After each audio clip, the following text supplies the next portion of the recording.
को हमेशा परेशान रखने, भारत को हमेशा अस्थिर रखने का सामान भी जुटाते रहते हैं। तो हमारी समस्या आतंकवादी नहीं है।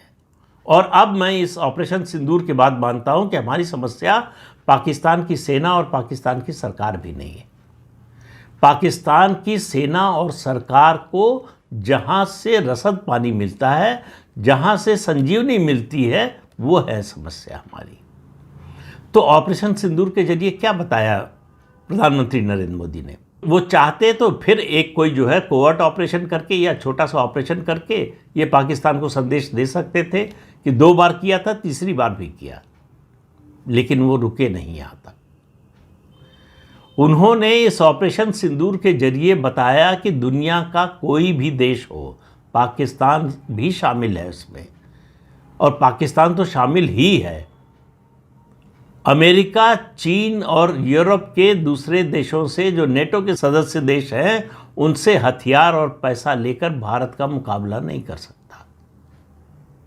भारत ने पहली बार दिखाया कि हम किसी दूसरे देश पर निर्भर नहीं हैं, न तो अर्थव्यवस्था की दृष्टि से और न ही सैन्य ताकत या सैन्य तैयारी की दृष्टि से।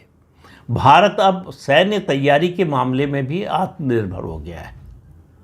उसकी अर्थव्यवस्था पहले से कई गुना ज़्यादा सुदृढ़ हो गई है। 2014 में जब नरेंद्र मोदी प्रधानमंत्री बने थे तो भारत की गिनती फ्रेजाइल 5 इकॉनमीज़ में होती थी कि ये ऐसी अर्थव्यवस्थाएं हैं, इन देशों की 5 देशों का नाम था उसमें, जो कभी भी दिवालिया हो सकते हैं, कभी भी गिर सकते हैं। ये आज हम दुनिया की 4थे नंबर की सबसे बड़ी अर्थव्यवस्था है, और अगले 1-1.5 साल में हम 3रे नंबर की अर्थव्यवस्था बनने जा रहे हैं। तो भारत ने अपनी आर्थिक शक्ति, अपनी सैन्य शक्ति और सबसे बड़ी बात ये बताई कि हम अपने पैरों पर खड़े हैं।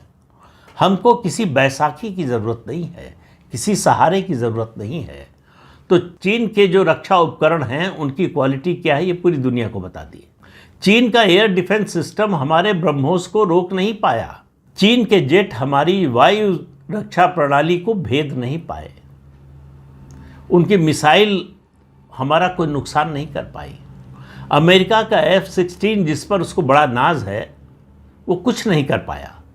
हैंगर में खड़े खड़े तबाह हो गया, उड़ान भी नहीं भर पाया।